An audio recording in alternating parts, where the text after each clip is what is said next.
Halo teman-teman, selamat datang di channel Mojopahit Vlog. Di kesempatan kali ini waktu siang menjelang sore, kita akan mendatangi suatu tempat di mana tempat ini ada peninggalan bersejarah, yakni peninggalan dari masa Majapahit. Tepatnya di Desa Temon, Kecamatan Trowulan, Kabupaten Mojokerto.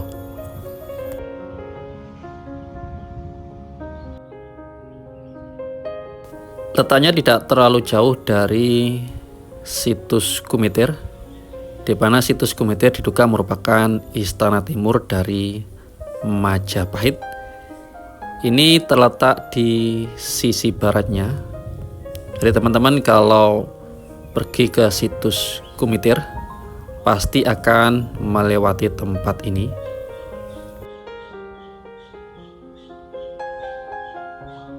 Situs ini dinamakan situs Bajang Ratu, letaknya di depan sana, sudah terlihat jelas.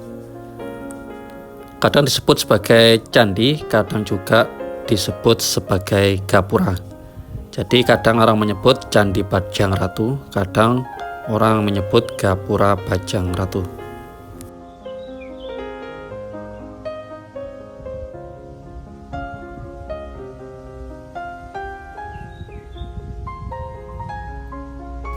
Dilansir dari situs Kemdikbud, yakni situs Kementerian Kebudayaan, bahwasanya fungsi dari situs Bajang Ratu yakni sebagai pintu masuk ke sebuah bangunan suci guna memperingati wafatnya Jaya Negara, yakni Raja kedua Majapahit yang memerintah sekitar tahun 1309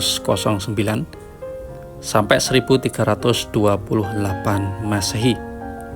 Jaya Negara atau nama lainnya Kalagemet adalah anak dari Dyah Wijaya, pendiri kerajaan pertama dari Majapahit.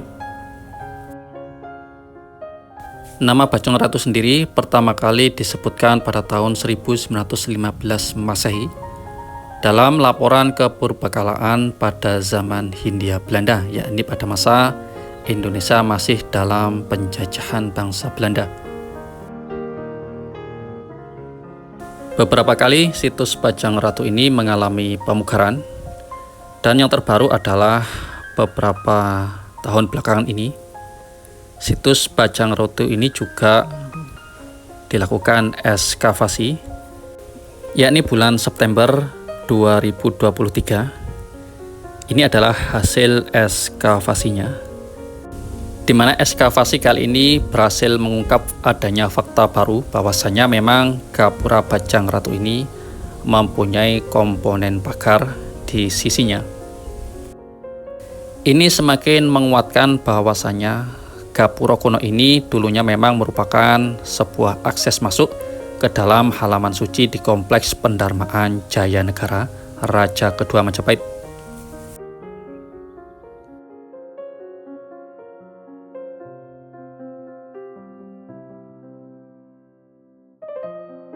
Ini adalah struktur yang berhasil diekskavasi, yakni struktur pagar.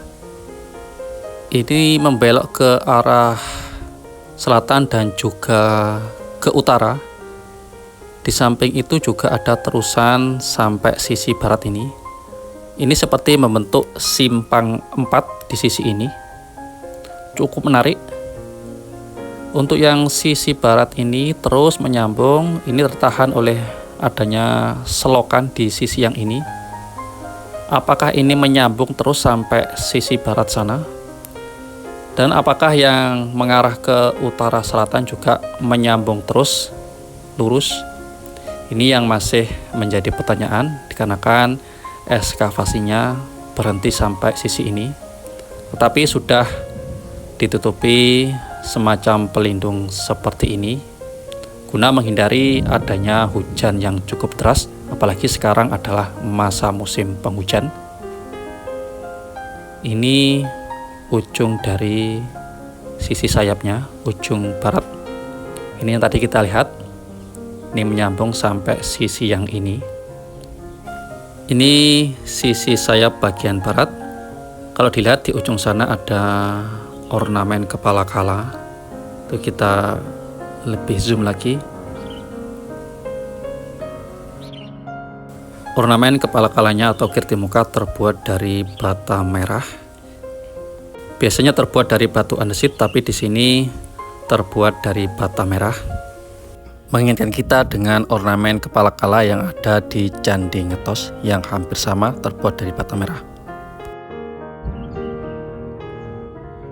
Kita melihat di beberapa struktur dari Gapura Bajang Ratu ini mengalami pelapukan di beberapa sisi.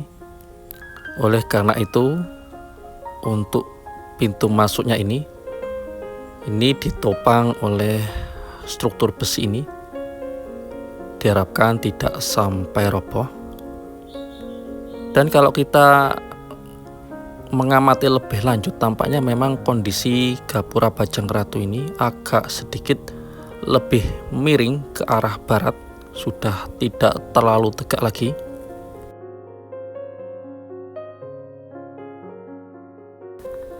Kita lihat mendungnya semakin tebal, teman-teman. Ini di ujung timur tampak semakin hitam. Kelihatannya mungkin sebentar lagi akan turun hujan yang cukup lebat.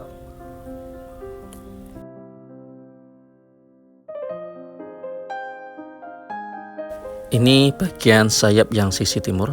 Kita lihat ada ornamen kepala lagi. Tampaknya memang melingkari di 4 penjuru sisi.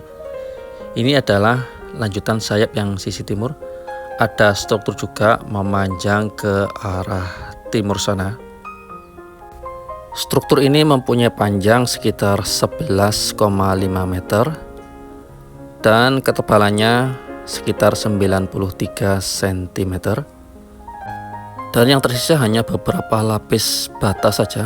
Kalau kita lihat secara kasat mata, ini ada 3 lapis sampai 4 lapis bata merah yang tersisa menjulur sampai ke sisi timur sana. Ini kondisinya lebih baik daripada yang sisi barat tadi, karena sisi barat banyak sekali mengalami kerusakan. Kalau ujung pagar timur ini selama ekskavasi 6 hari membentuk sudut timur laut, ada struktur sepatu sudutan berbentuk bujur sangkar 180 x 180 cm dan pagarnya berlanjut ke arah sisi selatan. Ini berbeda dengan kondisi yang pagar sisi barat, di mana pagar sisi barat walaupun mempunyai ketebalan yang sama, akan tetapi di ujungnya sana ada yang berbelok ke arah utara selatan dan berlanjut ke arah sisi barat, layaknya simpang 4, di mana kondisinya seperti ini, sehingga ujungnya masih belum bisa diketahui.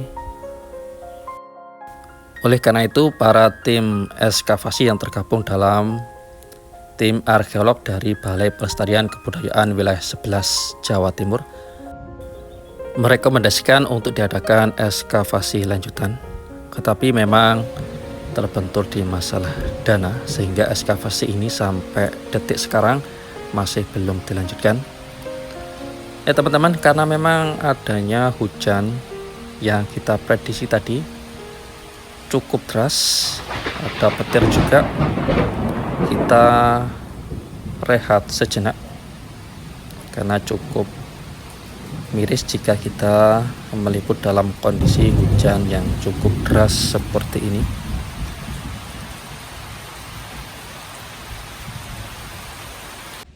Ini setelah agak reda sedikit, dan seperti yang saya bilang tadi, kondisi Bajang Ratu ini kalau kita lihat memang agak sedikit miring ke arah sisi barat ya. Ataukah memang ini kamera yang kurang pas? Moga-moga dugaan kami ini salah, teman-teman, dan semoga Gapura Bajang Ratu ini kondisinya selalu bagus. Gapura Bajang Ratu ini adalah gapura dengan model padu raksa, yakni gapura yang beratap di atasnya, berbeda dengan gapura Wringin Lawang yang sama-sama peninggalan Majapahit. Tetapi gapura Wringin Lawang tidak ada atapnya, yakni jenis gapura bentar. Untuk lorong pintu dari gapura Wringin Lawang ini mempunyai lebar sekitar 1,4 meter, tingginya sekitar 16,5 meter, sedangkan luasnya 11,5 kali 10,5 meter persegi.